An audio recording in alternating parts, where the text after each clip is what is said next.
Dhe tani takohemi do thot me pjesën e tëftuarve, edhe pse emisioni jonë normalisht nga e hëna deri të premtën fillon prej orës 9 të mëngjesit deri në orën 11. Gjithsesi, sot në studio do flasim pikërisht për ambasadën e parë për fëmijë në botë Megjashi, që është ndryshe dhe organizata më e vjetër qytetare pikërisht në Republikën e Maqedonisë për mbrojtjen e të drejtave të fëmijëve, që është themeluar në 29 prill të vitit 1992. Gjithashtu Megjashi përfaqëson dhe mbron të drejtat e fëmijëve, duke kështu reaguar për çdo padrejti që u bëhet pikërisht fëmijëve të pafajshëm, për çdo themi që bëhet për çdo abuzim, dhe gjithashtu Megjashi me aktivitetet e veta ka kontribuar mjaft edhe në zhvillimin dhe forcimin e vetdijes qytetare për të njohur nga afër të gjitha të drejtat e këtyre fëmijëve. Por sot në studio kam 4 të ftuar, profesorin dhe 3 nxënëse të shkollës Zeflush Marku këtu në Shkup, që sot më kanë ardhur si përfaqësues pikërisht ambasadës për fëmijë Megjashi. Do filloj nga profesori Besim Limani, që ndryshe përveç që është mësimdhënës në Zeflush Mark, është edhe ndihmës drejtori i shkollës Zeflush Mark. Mirë se erdhët në studion e Paraditës, profesor. Përshëndetje edhe për gjithë shikuesit. Faleminderit. Duke vazhduar tutje me këto 3 vajzat adoleshente që nga era Mehmetaj, që është nxënëse e shkollës Zeflush Marku, por në këtë rast organizatore e projektit të fundit. Mirë se erdhe Era në studion tonë. Faleminderit shumë. Pastaj kalojmë pikërisht me një era tjetër, por era Këqiku, gjithashtu nxënëse e shkollës së mesme Zeflush Marku. Mirë se erdhët, dhe Njomza Bajrami. Të gjithë është kënaqësi t'ju kem këtu në studio. Gjithë kjo rini, gjithë kjo adrenalin, dhe besoj se do kalojmë bukur në minutazhin që kemi për të sjellur tek mysafirët tek shikuesit, më falni, më të mirën dhe gjithë informacionet, edhe për ambasadën e parë për fëmijë Megjashi, por do fokusohemi më tepër mbi te projekti juaj i fundit, që ka pasur edhe temën ndihmë në procesin e arsimit të integruar në shkollë. Fillimisht unë do nisi gjithmonë që thonë atë me profesorin për diskutuar më tepër rreth këtij projekti.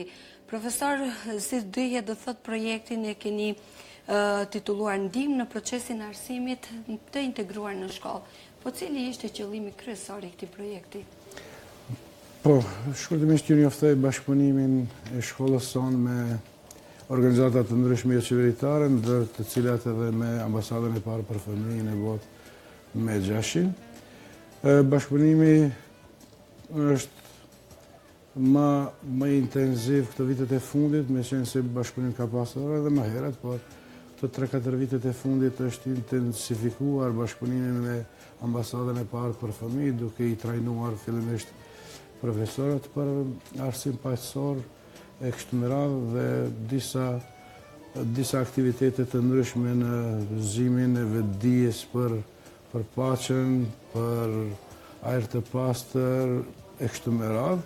Dhe kjo e fundit ishte pra një aktivitet të organizuar nga Megjashi dhe shoqata për aksion paqësor në Prilep. Fillimisht i trajnuam nxënësit ishin në stërvitje për vallëzim paqësor, ku përmes vallëzimit do të përcjellen mesazhe paqësore tek të tjerët.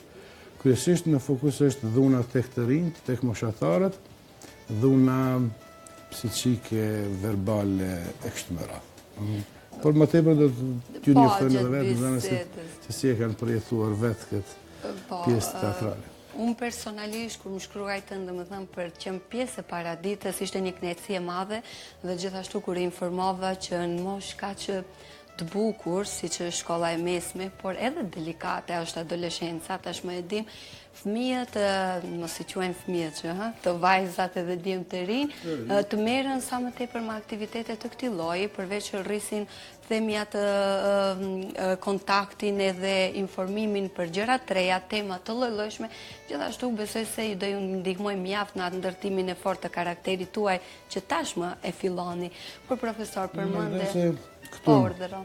Qëllimi i çdo institucioni arsimor, përveç që kanë për obligim arsimimin dhe edukimin e nxënësve, ne kemi për obligim edhe të bashkëpunojmë edhe me pushtetin lokal, pushtetin qendror, me organizata të ndryshme qeveritare. Absolutisht, bashkëpunim. Gjatë përfshirjes në këto aktivitete edhe jashtë shkollore, zgjohet kreativitetit të vetë nxënësit, të cilët shumë shpejt pastaj mund të pavarësohen dhe ta gjejnë vetveten në cilën sferë mund të vazhdojnë pastaj studimet. Kjo është një ndihmës plus, sepse ju jep hapësirë që nxënësit shohin dhe të gjejnë vetveten ku mund të ndjehen më komod, edhe në të ardhmen mund të punojnë një profesion të cilën me dëshirë do ta bëjnë. Profesor, përmendet ju bashkëpunimin e shkollës tuaj me organizatën, dhe më thënë, përveç ambasadës parë për fëmijë me gjashi, edhe me organizata tjera që mundohen fëmijët të rinjt, më falni, të rinjt të mundohen të futni të kyçni në për projekte, aktivitete të lloj-llojshme. Pikërisht e ky projekt i fundit i juaj do ndalemi dhe përmendet atë mënyrën e vallëzimit që ishte, do të thotë, ajo mënyra e demonstrimit tek prindërit fillimisht, pastaj edhe tek tjerët për të ndaluar atë dhunën morale dhe psiqike që e përmendet. Sa e gjetet për krahjen ju në këtë projekt dhe nga kush u finansua? Shumë e rëndësishme. Bashkëpunimi i ambasadës së parë për fëmijë me gjashi dhe shoqatës për aksion pastor në Prilep, këto ishin financuesit dhe ne në këtë trajnimin e fundit kishim pjesëmarrje me 6 nxënës dhe unë si hajtë themi logjistik dhe përkrahje e këtij aksioni për të shfaqur pastaj premierën në shkollën tonë për 7 mars për ditën e mësuesit. Ishte pikë veçantë pra kjo vallëzim teatral dhe përmes porosive, lëvizjeve trupore apo për të cilën është përkujdesur duhet përshëndesim Yilmaz Dervishin, i cili i ka trajnuar në Berov, ishin 2 ditë atje, pastaj provan e kështu me radhë kemi zhvilluar edhe në Gostivar, sepse janë të kyçura edhe 2 shkolla tjera të Gostivarit, shkolla mesme ekonomike dhe gjimnazi i Gostivarit, edhe përbërja është shumë etnike, apo ka nxënës maqedonës, shqiptar, turq, bosnjak, rom edhe të tjerë. Pothuajse të gjitha etnitetet që janë në Republikën e Maqedonisë janë të përfaqësuar edhe në këtë projekt, po ashtu porositë të lëshohen edhe në gjuhë të tjera botërore dhe mendoj se ja ka vlejt gjithë ky angazhim për fat të mirë, për edhe ne për ditën e 7 marsit në shkollën tonë në kuadër të projektit për festën e 7 marsit, kishim edhe pikë veçantë për arsim pasor, gjithsesi vallëzimin teatral të cilin e kanë përgatitur pothuajse 2 muaj më parë. Vajzat, atëherë unë do kaloj pak nga vajzat era, edhe pse e re në mosh, një adoleshente, njësh edhe si organizatore e këtij projektit, nëse s'ka bëj. Tani, më trego pak si e ndjeve vetën kur more përsipër këtë detyrë, ti të organizosh një projekt dhe mendoje se doja dalësh. Shtu, do më thënë, së pari do të me falenderu organizatën me gjashi, cila na mundsoi që të jemi pjesë e projektit, për cilën me thënë që është një prej projekteve më të bukura që ka marrë pjesë. Edhe përveç me në grupin organizativ, kanë qenë edhe 7 nxënës tjerë, gjithashtu të shkollave të mesme, asaj të Gostivarit, të gjimnazit edhe të ekonomisë. Kështu që ndjenjën për me qenë si pjesë e grupit organizativ mund dhe me përshkru si ndjenjën shumë e mirë se është hera parë që marrë pjesë edhe mundohemi të organizojmë diçka që ndoshta është e vogël për dikend, mirë po për moshën tonë mundemi me thonë që është diçka e bukur edhe e mirë. Duhet me cikë që profesorët përveç se na mundësuan këtë shkuarje atje, ata na dhanë edhe shumë përkrahje, mirë po duke na lënë në dorë neve që përveç hapave të organizojmë çdo gjë tjetër. Kështu që është ndjenjë shumë e mirë për më organizu diçka që ke përkrahje shumë të madhe edhe nga organizata edhe nga profesorët, mirë po në fund do del diçka e jotja. Dakor, shumë mirë, Ramun, vjen mirë, shpresojmë të çahim edhe në organizime tjera dhe projekte të llojshme, sepse ke moshën, ke kapur, si themi, atë kajmakun e moshës për të krijuar atë karakterin tënd. Por erën dhe njomzën, kemi 2 erë në studio kështu. Ju keni qenë aktore, themi, e pjesës e kërcimit teatral që e keni shfaqur dhe e keni demonstruar pikërisht fillimisht në shkollën Zef Lushmarku në Shkup, dhe nëse s'gaboj profesor e njëjta gjë do bëhet edhe në Gostivar, në qytetin e Gostivarit ditën e hënë do jeni në teatr. Ne do të shkojmë atje. Po, edhe ditën e martë, 2 ditë radhazi. 2 ditë ndoshta për përgatitje dhe provë gjenerale, pastaj për të shfaqur, dakord. Ju vajza tani më tregoni kështu drejt se keni e përmendëm dhe thotë moshën më të bukur, por komplekset janë të mëdha pikërisht në këtë fazë të jetës tuaj. Kur pranua që t'jeni pjesë e projektit, si themi si aktore dhe valltare në këtë rast të kësaj pjesës teatrale të vallëzimit, kishit atë, si themi, atë gajlen se bashkëmoshatarët tuaj ndoshta do ju gjykojnë ose do ju komentojnë, se keni atë moshën paksa komplekse. Po do me thënë fillimisht kur erdhi lajmi se do të mbahet një projekt i tillë, nuk kemi hezituar do me thënë që t'jemi pjesë e këtij projekti, edhe pse në fillim kërkonin disa nxënës të cilët do me thënë kishin përvojë me vallë ose diçka, edhe ne u paraqitëm, po, do me thënë u paraqitëm, u kyçëm në projektin dhe përderisa normal ato komplekset çdo herë janë paksa të ranishme, por nuk e kishim shumë të rëndë. Era? Për mua ka qenë shumë një përvojë e mirë, për shkak se jam njoftuar edhe me shoqëri të re, domethënë me bashkëmoshatarë të ndryshëm të mi, dhe më ka ardhur mundësia që të mund të shfaq një mesazh aq të thellë të dikush tjetër, se ndoshta edhe të bashkëmoshatarët tonë, të shoqëria jonë e ka kaluar domethënë një fazë të tillë. Atëherë unë do e bëj një pyetje kështu. Mendoni se prindërit sa janë të informuar për këtë lloj vallëzimi që ju e keni përmendur, që nëse s'gabohem është si themi një demonstrim i kundër dhunës psiqike, fizike, maltretimit. Sa janë të informuar prindërit për këtë lloj dhune, maltretimi?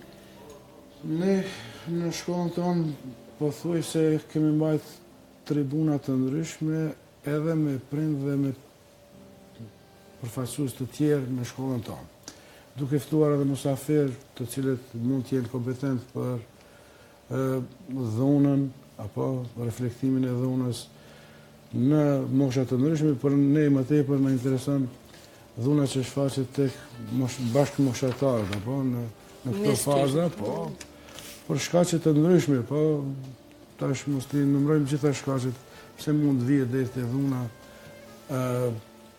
fizike apo verbale apo psiqike. Ka shumë shkaqe që ndikojnë aty, por ne duhet të identifikojmë edhe duhet të trajtojmë ato me shërbimet e shkollës. Edhe në kuadër të gjithë kësaj pune që kemi si obligim, ne kemi kyçur edhe debate të ndryshme në shkollën tonë, edhe me teolog, edhe me mjek, edhe me ku kanë marrë pjesë edhe prind të vetë nxënësve tanë. Në kuadër të këshillit të prindve funksionojnë apo këshilli viteve të para të prindve, viteve të dyta, e kështu me radhë, kanë përfaqësues dhe pastaj është shpërndahet në rrjetin e tyre. Sa arritet nëpërmjet këtij projekti që bët ju pikërisht fillimisht në Shkup dhe pastaj do e keni përmendëm dhe vazhdojmë ta ripërmendim, domethënë që do jeni në Gostivar, mund të ndiqni do thotë të hënën dhe ditën e martë. Sa arritet për, si themi, për ndërgjegjësimin e prindërve që duhet merren masa, se normalisht bazat fillojnë prej te familja për të edukuar një fëmijë për mos pasur baza etnike, për mos pasur atë dallimet racore dhe për pas një jetë sa më të paqë. Sa mendon ju se ishte influenca e këtij projekti tek prindërit, sa ndikoi?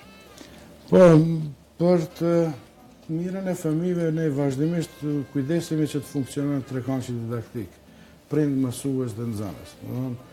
Qëllimi kryesor është nxënësi, edhe për prindërit edhe për ne në shkollë. Prandaj ne tentojmë që çdo aktivitet që bëhet të kyçen spaku edhe prindërit, sepse është në favor të tyre, sepse bëhet fjalë për fëmijën e tyre. Kishte interes nga prindërit në fakt? Po, patjetër, kishte të interesuar edhe për këtë projekt, por edhe për projekte tjera vazhdimisht janë të interesuar dhe dëshirojnë të kyçen apo në zhvillimin e aktivitetet ndryshme jashtë-shkollore dhe jashtë-mosimore. Kemi përkrahjen e vazhdueshme të prindërve. Po, vjen shumë mirë, sepse është, si themi, duhet të jetë gjithmonë ai raporti reciprok, i dy anshëm që të realizohet diçka dhe dal finale një produkt që të ketë ato benefitet dhe të shpërndaj atë mirën, atë mesazhin që duhet dhënë. Dhe në studio kur shikoj këto vajzat e reja, në moshë kaq bukur, me këtë rini, në moshën më të bukur të lulëzimit, pikërisht e keni atë kohën për të shkrirë gjithë atë energjinë, adrenalinën tuaj në aktivitete të lloj-llojshme. Unë erën e shoh, imagjinoj një moshë 3 organizatore ke marrë përsipër e përmenda një projekt që u realizua dhe do finalizohet pikërisht edhe në qytetin e Gostivarit me 2 shkolla që i përmendet. Tani më tregoni kështu për hir të vërtetës, e menduat ju se këto prova që profesori përmendi kanë zgjatur gati 2 muajsh vazhdimisht, ju merrnin atë kohën e lirë në vend që të shëtisnit me shoqëri dhe ishit të kyçur ju në këtë lloj aktivitet? Për mua ka qenë një kënaqësi shumë e madhe, shkak se edhe pse neve na ka rënë shumë me shku edhe në Gostivar, po ashtu edhe ata kanë ardhur te ne për të ushtruar, domethënë, edhe ka qenë një kënaqësi mjaft e madhe për mua, për shkak se më ka ardhur rasti prapë të shoh shoqërinë time të re që e kam takuar dhe ka qenë një kënaqësi mjaft e madhe për mua. Reagimi i prindërve, ju lutem tregoni ju si vajza kur përmendët që do kyçeni në një aktivitet, në një projekt të ri. E kishit atë përkrahjen apo si gjithmonë prindërit që mundohen lëri aktivitetet kap mësimin përpara, mos anashkalo mësimin? Po, ndonjëherë, domethënë çdo herë kemi atë pak pikpamjen e prindërve se domethënë lëri aktivitetin përqendrohu më shumë në mësime, por në kësaj radhe kur ja treguam, ja u shpjeguam atë temën se për çka bëhet fjalë, kishin edhe ata se domethënë janë në vetdije se çka ndodh, domethënë me këtë malltretimin ndaj moshatarëve tanë, mes moshatarëve, edhe na përkrahen edhe ata maksimum. Edhe nga gjithë kjo përkraje në fillim, domethënë filloi si diçka shumë e vogël, por nuk e pritëm se do të pëlqeshte kaq shumë nga publiku. A vjen mirë dhe kjo do ju jap një shtytje për të vazhduar me aktivitetet dhe organizime tjera. Po tjera, tani kishe këtë projektin e parë që e ndjeve veten si organizatore, që kishe edhe përgjegjësi, edhe benefite. Më trego pak, ke ndonjë projekt kështu që e ruan sirtar dhe shfaqe ben ekrani, jepe që dëshiron ti vërtet të realizosh dhe cili do jetë ai mesazhi i një projekti që ti e ndron për ta realizuar? Kështu së pari më bashkangjit mendimit të shoqeve se pjesëmarrja në aktivitetet ndryshme jashtë shkollore dhe pse prindërve ndonjëherë duket e tepërt, në fakt nuk është e tepërt, pasi që duke marrë pjesë shpesh në për aktivitete dhe kam pa që ndoshta më tepër ndikon në edukimin edhe në socializimin e vetë nxënësit sesa vetë shkolla. Duke qenë që ky projekt përmban një temë mjaft delikate, edhe sidomos për moshën tonë, ky ka qenë një ndër projektet më interesant që kam marrë pjesë, mirë po normalisht mendoj për projektet të ardhshme, mirë po diçka që do ta kisha punuar vetë, normalisht me përkrajen e profesorëve dhe dikujt më të rritur, mirë po diçka që do të kishte qenë prodhim vetëm imi. Mirë po për shkak moshës ende nuk është finalizuar asgjë, kështu që do të shohim pastaj. Lëm kohën të flas, veprat le të bëjnë zhurmë. Shoh para teje, ndërkohë regjia të lutem mund të më ndihmoj. Kemi këto, domethënë fletushkat e vogla Dance Spirit që tregojnë, domethënë we won't keep it silent, ë? Shumë mirë, një motë shumë e bukur dhe që vajza do të thotë përfaqësojmë pikërisht këtë valle shpirtërore, regjia të lutem ndihmo, mund të fokusoj. Dhe gjithashtu era ke para teje, nëse mund gaboj, domethënë ke diçka statistika se sa ka ndikuar pozitivisht organizata e parë, do thotë shoqërore, ose më mirë themi ambasada e parë për fëmijë me gjashi, me këto aktivitetet e shumta që bën, që realisht ne kemi dëgjuar dhe kemi hasur, por për më tepër ju mund klikoni në faqen e tyre për të parë dhe për t'ju informuar nga afër me gjithë aktivitetet ndër vite që ka bërë, nëse zgabohen plot 25 vite që funksionon, profesor? Kanë dhe faqen e tyre në rrjetet sociale, po ashtu edhe aktivitetet e kyçura nga Ze Flushmarku i keni në vetë faqen tonë, që mund t'i ulim tonë dhe të shifni gjitha të aktivitetet. Ndoshta nuk janë të përfshira gjitha aktivitetet që kemi mbajtur me ambasadën e parë për fëmijë me gjashi, mirë po ato që janë realizuar dhe fletë edhe vetë publika, po vetë pjesëmarrja janë këtu, nuk ka zgjuar kurreshtin për ditur se çfarë po ndodh atje në Ze Flushmarku dhe me gjashi. Dakor, Tera, mund të vazhdosh lirisht na flasësh pak për atë mbi statistikat, por shkurt, sepse minutazhi është i tillë që na lejon pak ato, si themi, të mblidhemi pak me statistika. Thamë që është temë delikate, është malltretimi psiqik edhe fizik, edhe pse në shtetin ton duhet sikur që nuk është mjaft i përhapur ose është mirë, por nuk është vënë në dukje. Kemi gjetur statistika për shteteve të jashtme që mund të themi janë shokuese. Për shembull, në Shtetet e Bashkuara të Amerikës kemi 28% të nxënësve të cilët janë viktime këtyre maltretimeve, ku shumica prej këtyre kanë ardhur edhe deri në depresione të thella shpirtërore dhe deri në vetvrasje, kurse 30% e tyre kanë pranuar që janë shkaktar. Mirë po, tragjikja vjen pastaj ku vetëm 30% e rasteve janë zbuluara prej një të rrituri, një prindi ose një arsimtari, që ka mund pastaj t'jep ndihmë ose nuk ka mundur t'jep ndihmë, pasi që ka qenë në fazë më të fundit ku nuk ka mundur të ndihmon askush.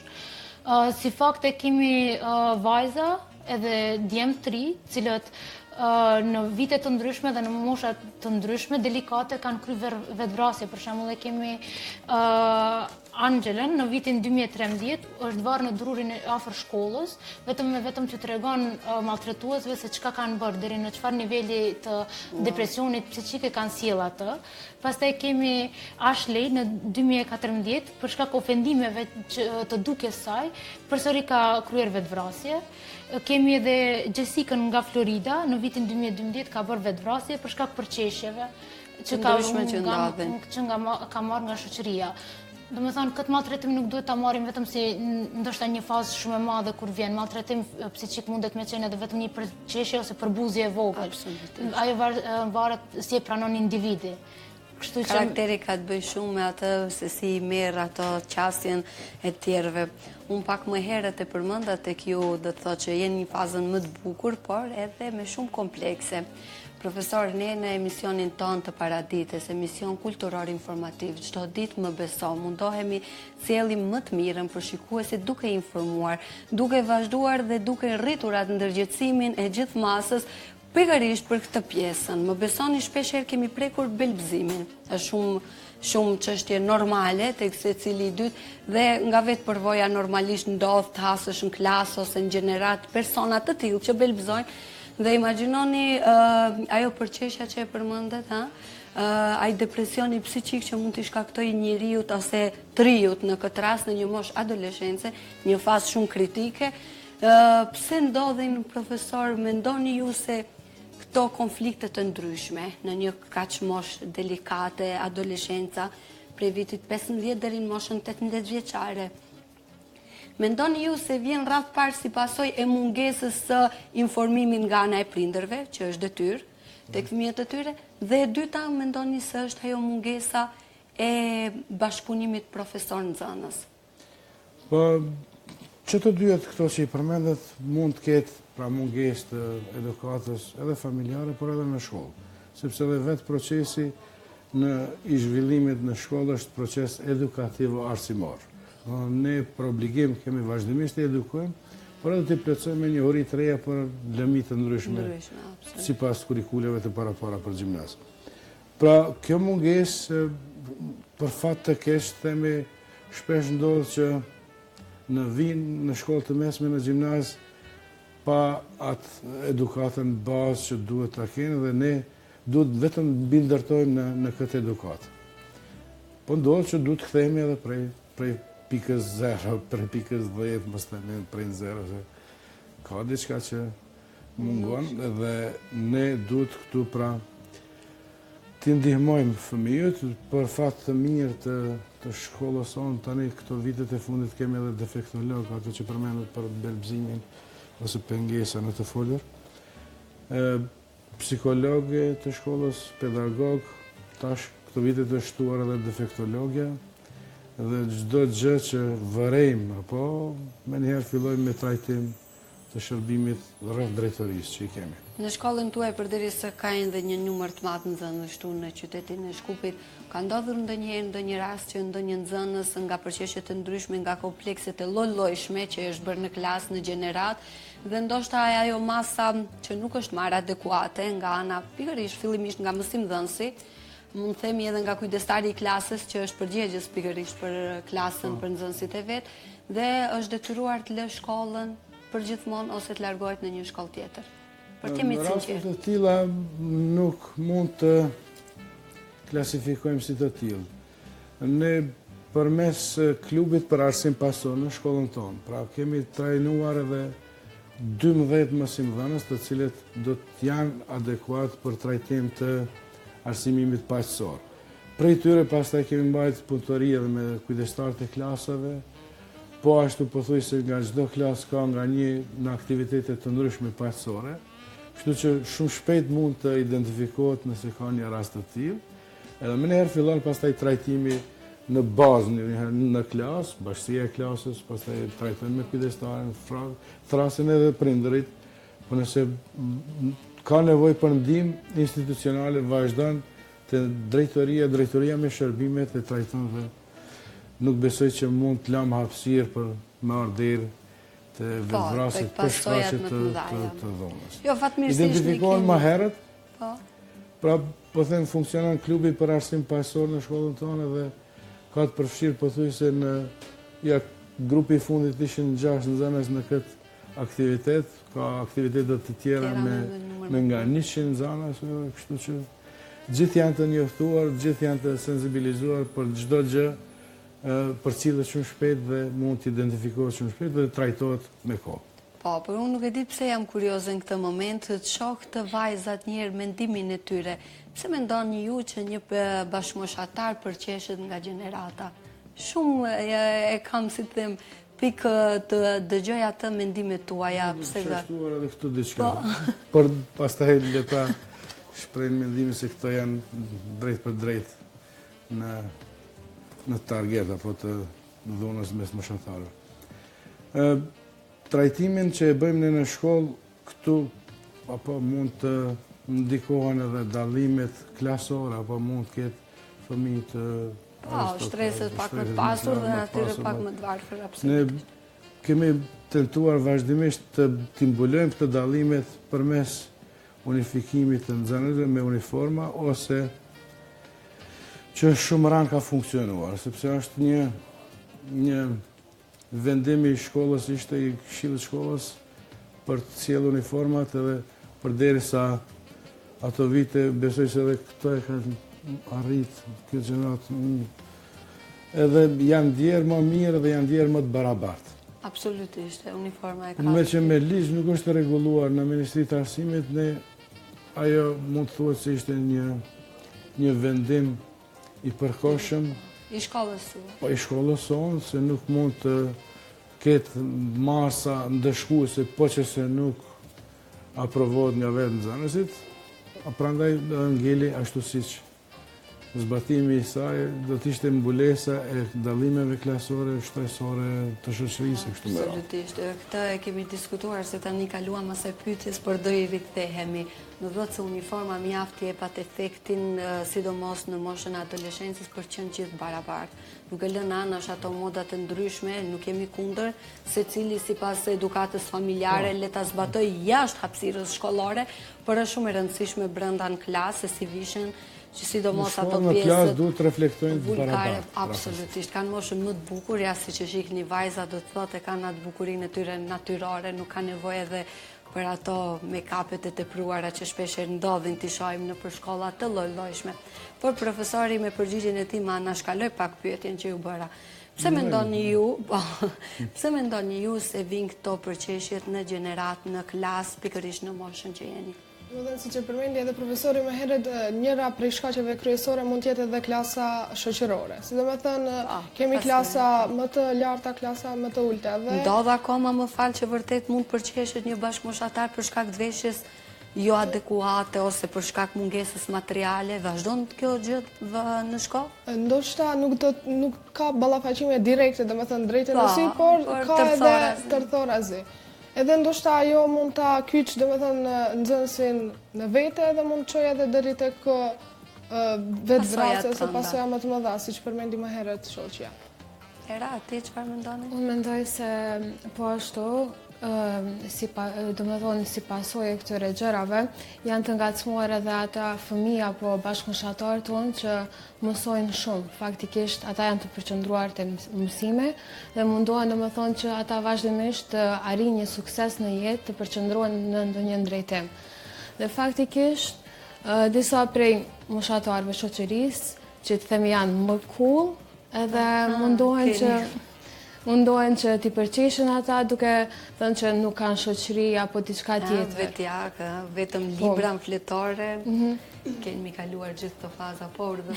Vetëm dishta të them se dhe një shkak tjetër duke shfletuar në për internet për këto maltretime, kemi gjithë që shpesh vjen si shkak edhe familja, duke qenë se shpesh shohim që kemi familje në të cilat të zhvillohet dhuna, kështu që duhet kuptuar fëmijët cilët janë tërkohen në atë presion nuk mund të ndryshe të sillen në shkollë. Kështu që ndoshta duhet shikuar edhe më thellë, se nuk është që ata vetë kanë si dëshirë të brendshme, pasi që ky maltretim është sikur një kënaqësi i sjell individëve të cilët e bëjnë, mirëpo te disa më të është më e thellë dhe duhet një trajtim pak më i përshtatshëm. Adekuat, më i përshtatshëm shumë. Domethënë shpeshherë nuk duhet paragjykuar përse veprojnë ashtu.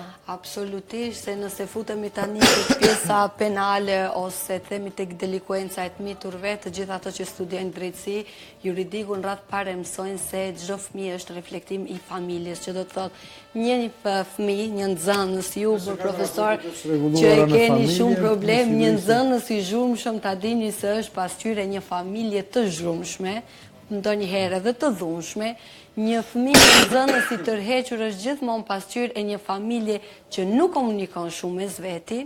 Për atë arsye jep edhe karakterin e fëmijës një karakter shumë të mbyllur, shumë problematike te kjo pjesa, pikërisht ju si profesor me këtë nxënësit e mbyllur, të tërhequr, të turpshëm, që nuk arrin dot edhe këto përqeshjet edhe dhunën psiqike ta shfaqin ose edhe ta ankohen.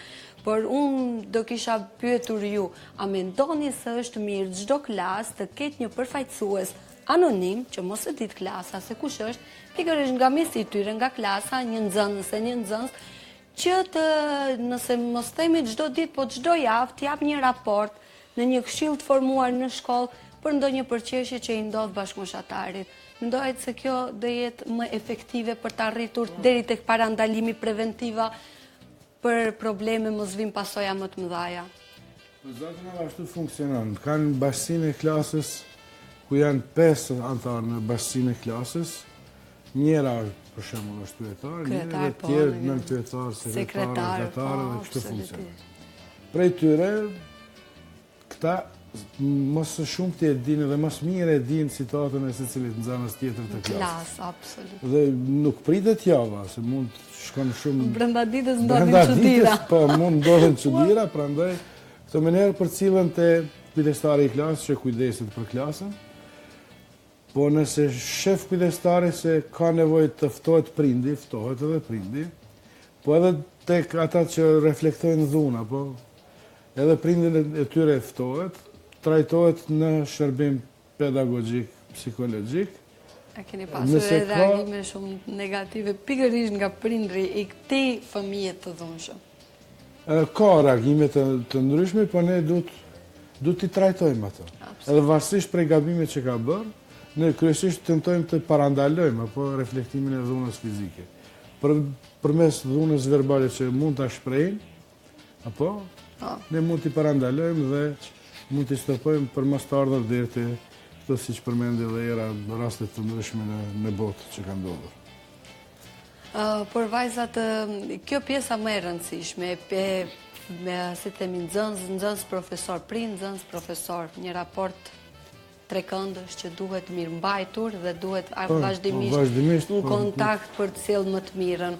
Por si themi atë pjesën e këtyre komplekseve dhunës psiqike, fatmirësisht nuk më përmend era ti përmend gjithë ato statistika jashtë, unë besoj se në Maqedoni fatmirësisht jemi pak më të, si themi, më të mirë, nuk kemi ardhur deri tek ndonjë vetvrasje, ndonjë nxënësi për shkak të përqeshjeve të ndryshme, më ndihmoni nëse nuk jam shumë e informuar që mund të ketë ndodhur ndonjë rast, por dim që shpeshherë ndodhin nxënësit largohen nga shkolla lënë duke marrë ndonjë profesion tjetër për shkak të mungesës materiale, veshjes, pamjes, dukjes.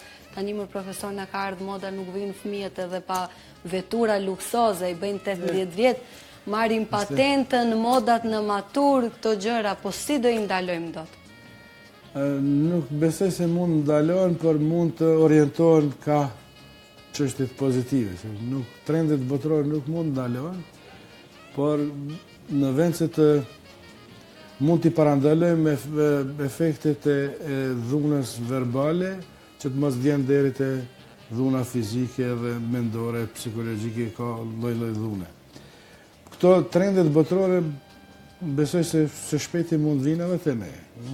Sado që të mund themi jo, ne nuk jemi, ata janë të tillë, ne mund të jemi ndryshe, gjithçka do reflektohet. Ndoshta pak me vonesë, por do të vinë krejt të trende botërore do të vinë edhe te ne. Por ne du të jemi më të përgatitur dhe më të hapur për bashkëpunim dhe komunikim, të kemi preventiv për t'i pranuar me sa më pak dhëmbje dhe sa më pak efekte negative. Por pasi gjithë esenca tani që jemi mbledhur sot, faleminderit që erdhët, ishim te projekti sensibilizimi i gjithë, si themi, etniciteteve, pa dallim race, feje, kombi, gjuhe. Duat ndalem këtu, kemi shumë probleme, na vazhdojnë akoma, flasim prej 10 vjetë më herët kur kemi qenë edhe vetë, ndoshta edhe në moshën tuaj, shpesh herë kemi pasur të problemet etnike dhe ballafaqimin problemeve që përveç nxënës mes veti kalonin pastaj edhe tek kolektivi i profesorëve. Duhet mbrojtur njëri tjetrin, secili nxënës të vet, fillonin edhe ajo dhuna, themi, ndoshta verbale, por shpesh herë ka pasur rast edhe fizike edhe mes profesorëve. Kohëve të fundit, lutem profesor, me jep ndonjë, si themi, nëse s'ke ndonjë statistikë, por të paktën ndonjë informacion, ka pasur dhunë, themi, ndëretnike këtu në të shkollat e fundit? Në për stacionet autobusave dëgjojmë çdo ditë, jemi pjesë e televizionit, i dim ato, por fokusohemi te hapësirat arsimore.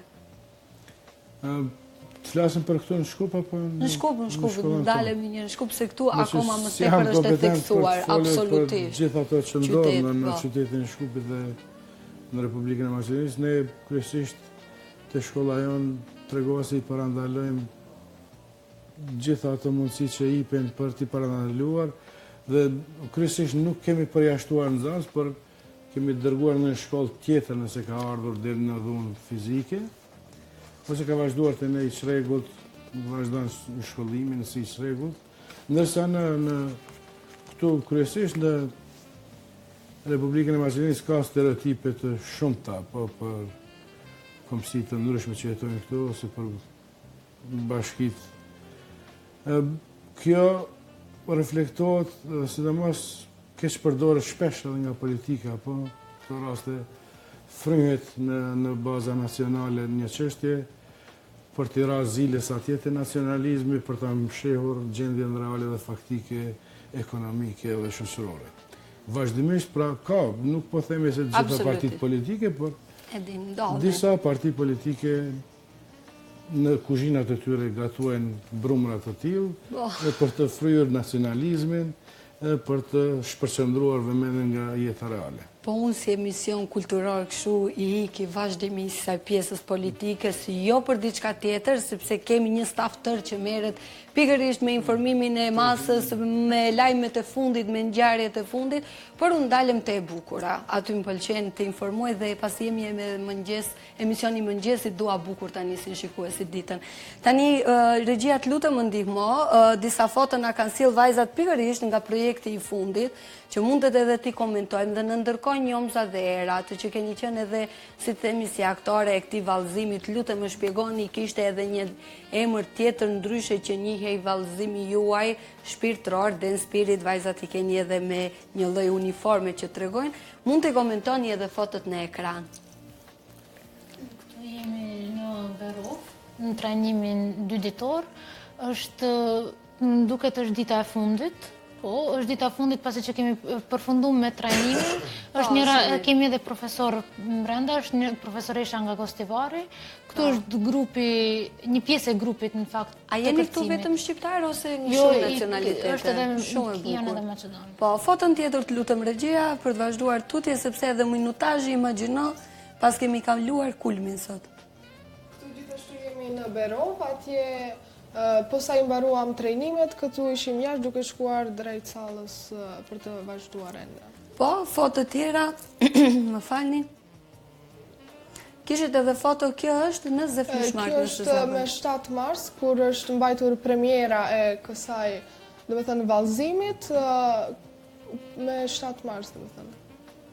Atëherë, kishim edhe foto tjera, shikojmë edhe djem pikërisht me këto majica, do të thotë Dance Spirit. Po, këtu kemi qenë, do me thonë, ata që kanë ardhur nga Gostivare, shoqëria jonë. Këto janë në Gostivare. Dhe kjo është pikërisht atë ditën e shfaqjes që kemi pasur për të bërë premierën e shfaqjes. Kanë bërë në salon sportive aty. Po, kemi qenë në prova. Derisa bëheshte gati, sepse njëra ndër pikat e programit ishte edhe pika jonë. Shumë bukur, na vjen mirë kur shohim dhe dëgjojmë gjithë këto aktivitete të reja, se kemi shumë nevojë për rritje të ndërgjegjësimit, për bashkëpunim dhe për shkrirje totale të gjithë atyre paragjykimeve nacionale, fetare, racore, gjithçka tjetër, se tek e fundit jeta është e bukur, jetoni, shijoni këtë rini, jepni maksimumin për të mirën, se tek e fundit keni atë moshën ideale për të ndërtuar karakterin dhe për të vënë ato themelet e jetës tuaj. Këtu fillon e gjitha dhe pas 10 viteve do e shihni veten ku do përfundoni. Çfarë merrni tash dhe jepni maksimumin më tutje. Këto ishin fjalët profesor që i kemi marrë një gjithmonë në shkollat tona. Fatmirësisht kush i kapi dhe kush mori atë nektarin, ka një të ardhme të mirë, besoj, ka një karrierë, ka një karakter, një familje të ndërtuar. Unë për vete... Atëre po mundohemi vazhdimisht të bëjmë ne si institucion, si shkollë. Absolutisht. Unë për vete pyetje pa fund, projekti i bukur, absolutisht falenderoj edhe për fajtësuesit e ambasadës së parë për fëmijë me gjashtë, të cilët na telefonuan dhe dëshironin që të jem pjesë e paraditës. Jam shumë e nderuar, shumë e kënaqur që diskutuam. Ju mirëpres të gjithëve, pavarësisht shqiptar, maqedon, turk, bosnjak, sepse jemi në transmetim të drejt për drejt dhe dua të sjell atë më të mirën dhe të promovoj më të bukurën. Siç ishte ky aktiviteti juaj dhe shpresoj dhe ju uroj shumë suksese në të ardhmen me aktivitete tjera të lloj-llojshme, por profesor, vetëm një pyetje të fundit, sepse minutazhi kemi arritur kulmin. Mendoni që projektet e tilla, aktivitetet e tilla, më së tepër më japin ndërtimin në nxënës, si të themi, e bëjnë një nxënës kreativ apo një nxënës më shumë social? Shkurt. Edhe social edhe kreativ. Më së tepër mi cilën pjesë? Kreativiteti vjen në shprehje nëse ne i delegojmë një punë që e kanë bërë vetë nxënësit. Ne kemi qenë vetëm për krahje e tyre, ideve të tyre, se si mund të realizohet një vallëzim teatral. Edhe këto e kanë bërë gjithë, duke i mundarë, vetë kanë gjithë rolet, vetë kanë pa vetën se ku, ne vetëm e kemi përkrahur. Domethënë kreativiteti i tyre vjen në shprehje kryesisht në aktivitetet jashtë shkollore. Dakor. Se edhe në brenda shkollës zhvillon aktivitetet të lira të ndryshme për çdo fest që kemi, ne kyçen, grupe të ndryshme të recitalit, dramës, muzikës, vallëzimit, koreografisë, gjitha aktivitetet. Për fat mirë, në këtë gjeneratë ne kemi bërë edhe auksion dhe janë përgjithë vetë se ku mund të shohin vetë. Faleminderit që ishit pjesë e paradites. Për shkak të minutazhit që ku është të nderuar, bëjmë një ndërprerje shumë të shkurtër duke u kthyer shumë me pjesën përfundimtare.